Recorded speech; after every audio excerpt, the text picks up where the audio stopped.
On behalf of the Zurich Film Festival, I want to welcome all of you to the press conference for Escobar Paradise Lost by Andrea De Stefano, who's at the left of the dais here, the writer-director. We're also here with the cast of the film, Josh Hutcherson, Benicio del Toro, and Claudia Tresac. I'm Brandon Harris, the contributing editor at Filmmaker Magazine, and we'll open it up to questions in a second. But I wanted to ask, Andrea, you obviously have a background as an actor, in a number of very significant Italian films. You've made this your directorial debut.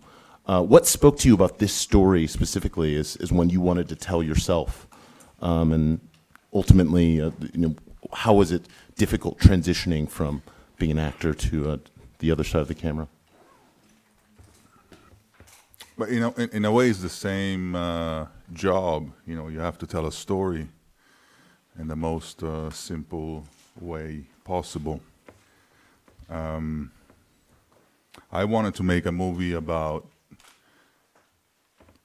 a young man whose destiny was fatally changed by the encounter of a superhuman kind of character. I saw I saw immediately the potential of making almost like a Greek tragedy, a fall into hell. It's like the story of my protagonist, Josh. It always reminded me of the Greek mythology and those kind of narrative arches, like Icaro. So that's what I tried to do. I don't know if then... On the way, of course, there's a lot. One thing I found that when directing movies, there is always something that you cannot control. You can't help but putting inside a movie your own fears, your own experiences, your own cinematographic taste, and but at the end of the day, I did very little compared to my actors and how much they brought to the film. That was it.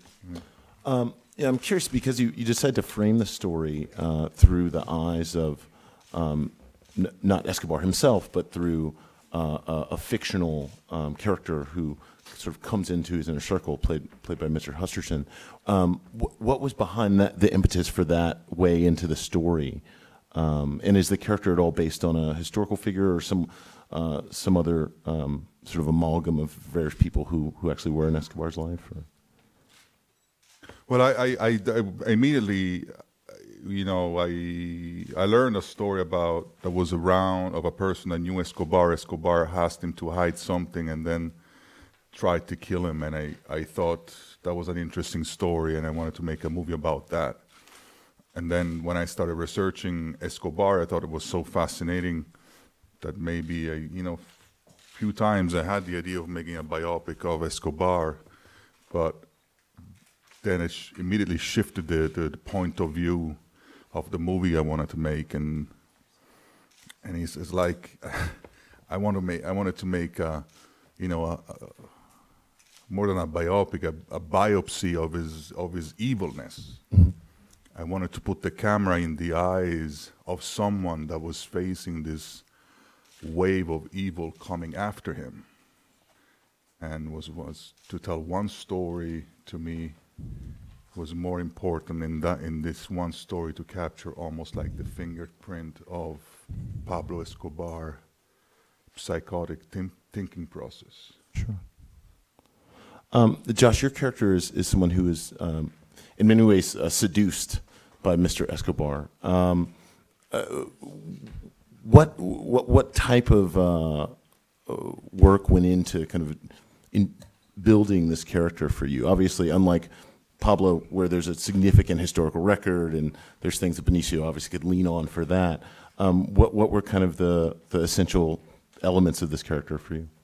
For me, I think that the real preparation just came with understanding who Nick was and kind of what his life had been before, where we see him in the story. Kind of understanding, his family life, where he came from. Because for me, that really informs on the decisions you're going to make as an actor for the role. Is your past and your history. So just kind of because it wasn't based on a real character. So Andre and I kind of just worked on that, and I don't know. I let him intimidate me in the scenes, and that just kind of worked on its own. I didn't know a lot about Pablo Escobar before filming this, and I didn't want to learn more because I think Nick had this kind of naivete about him, where it was back before Google, and the whole world sort of knew who Pablo Escobar was at that time. So Nick was sort of in the dark, and I didn't want to, expose myself to too much because then it would have been, I felt a little stupid playing Nick, and I didn't want to feel stupid. So yeah. And Benicio, obviously, you've played historical figures before. You've played real-life characters before. Do you do a tremendous amount of research when taking on a role like this, or do you just kind of try to make it your own? What is that process like? It's both. You do as much as you can, learn about the history and as much as you can, and then you have to throw it away. You have to throw it away when you're doing the scenes. You can't just. I don't know. Something happens as an actor that to create that reality that actors do in front of cameras, and I really don't know how to describe that. But one thing is you can't be thinking about your research while you're doing it. You play the moment and so that's so yeah. There's a lot of work that you do, kind of like a journalist, and as much as you can, and then you just have to throw it away and be in the moment for those scenes that you're doing, and also keep an eye on what the story is. So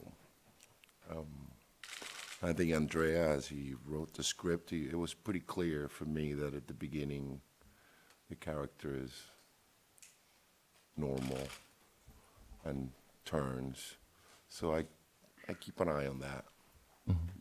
Where is he turning? This is the moment. Do we go all the way out? Do we just do a half turn? Blah, blah, blah. On that note, are there questions from the audience at all? Yes. Hi, over here. Scott Rocks from the Hollywood Reporter. I actually have two separate questions for Benicio del Toro and for the director. First, Mr. del Toro, one thing you did do for this role is gain a lot of weight. How important was that for you to do that, to embody that physicality for this role? What did it do to help you understand Pablo Escobar? And also, how did you do it? Sort of the actual physicality of doing it. Not that I'm looking to gain more weight. And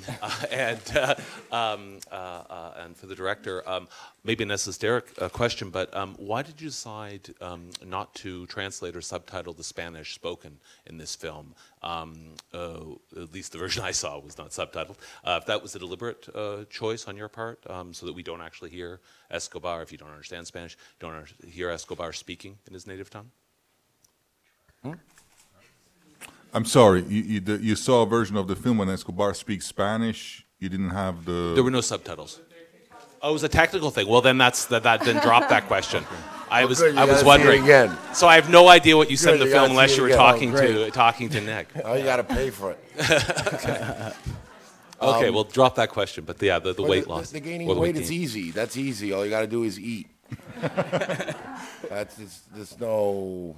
I mean, I worked out a little bit, but instead of doing cardio, you lift weights. You do less. You do a lot less.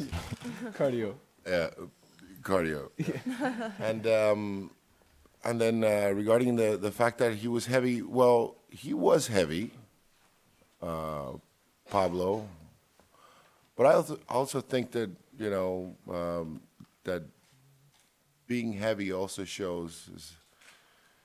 When the movie starts, he's already successful, and the weight kind of like also gives that sense of success of some sort, He's less active and more like, he's the king. He's just, food comes to him, he's wealthy. It also adds to that. But in real life, he was.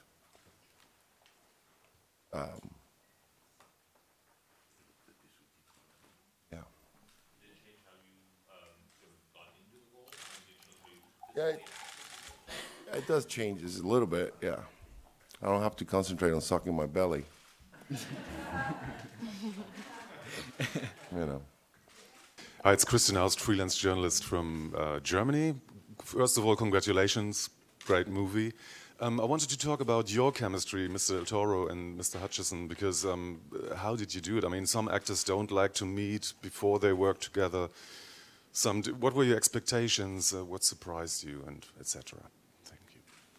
Well, actually, I met Benicio a few years before we did this project. He actually directed me in a short film, and so it was cool to get to know him as a friend and director before working with him as an actor. I mean, I've seen his movies. I know what he does on set. It's pretty intense, and so I was nervous about that. But having met him before and kind of getting to know him on that personal level helped a lot for me.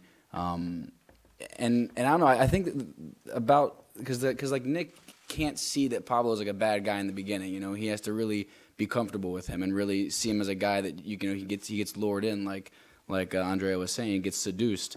And so I think that knowing Benicio personally helped. He seduced me, so it helped. It helped a little bit. It helped a little bit with that the comfortability, I think. Yeah. For me, I love working with Josh. Josh is one of those actors that is like, which I really like actors that are like this because I think I'm like that too, which is like they're very truthful. Like if there's no water in the glass and he's supposed to drink water, he'll be saying like, I can't drink if there's no water. So, and that's a foundation really. And like he said, we knew each other, and it's one of the reasons why I wanted to be in the movie, and we had fun, which is also good to do with another actor when you're working to have fun. Yes, I wanted to ask a few questions to all of the members on here. And contrary to Benicio del Toro, to your previous statement, I read somewhere that you said that you actually discovered that there was something that you liked about Escobar, the fact that he liked Elvis, and you're a huge Elvis fan. Yes. So I want to know whether... Well, I didn't say I didn't like... there's some things he did that I liked. Okay. Other than him being an Elvis fan? Other than, well, the fact that he helped some people, he brought some attention to people in need, poor people. But the means to do that is not right. And is that something that you do when you play a character? Do you find, now he's a real person, but for fictional characters, do you look for something? Do you superimpose part of yourself? And I want to know also for Claudia and Josh, because your characters were fictional, and you mentioned before that you created a history and a future for your characters. What was that process like? And do you also then find something do you superimpose a quality of yourself on the character that you play? Yeah, I mean, I think every character that you play as an actor, there's a piece of you in there. Just because naturally how you're going to react to things in the moment. I mean, the goal is to become an actor that's so good that you can completely lose yourself in a character. But I think that most actors do have a piece of themselves in the character. I definitely identify with Nick. I mean, I think he's a guy that had these pure motivations and fell in love, and love was the kind of driving force behind his whole story. It's how he got into this mess, and it's the only thing that kept him going to try to get out of it. So I identify with that because that's I believe in love, the power of love and everything. So I think that I identify with who Nick was as a character for sure. And is there a difference acting against somebody who's a real person? Even for Claudia, how was that for you to act? Because you're a fictional character, you're playing against somebody who existed. Mm-hmm. Is that intimidating? Yeah. Or I mean, I was looking so many things about Colombia and Pablo Escobar to know how was the relation between them and the culture, because it's different from my culture. But I don't know, at the end in the shooting, I think you have to forget that. And I remember, for example, that I had to find that admiration for Pablo. And when I saw Benicio, I was like, completely admiring him. So I was like, He seduced her too. yeah. So I was, I don't know, in that, I wasn't thinking, like, Maria is, I was thinking, oh my God, I'm so happy to be here, and I was, I don't know, focused on that. And then my last question is to Andrea. I wanted to know how elastic the freedom was in terms, because I read somewhere, I think I saw an interview where it's never been documented that somebody like Pablo Escobar did drugs himself, right? So there are no scenes where he's showing him drinking cocaine. He's drinking beer.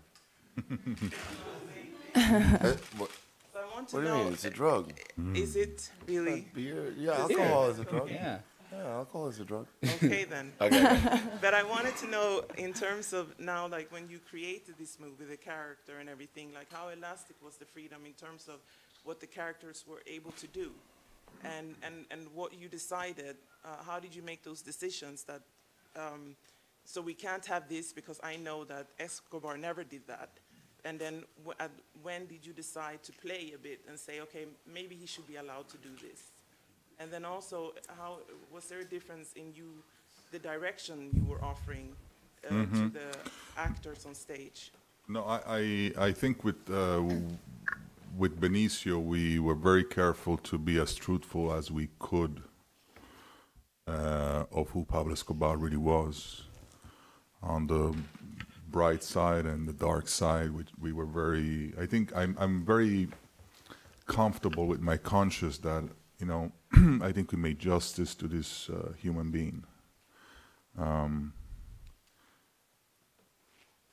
As far as directing, I don't know. I don't really know.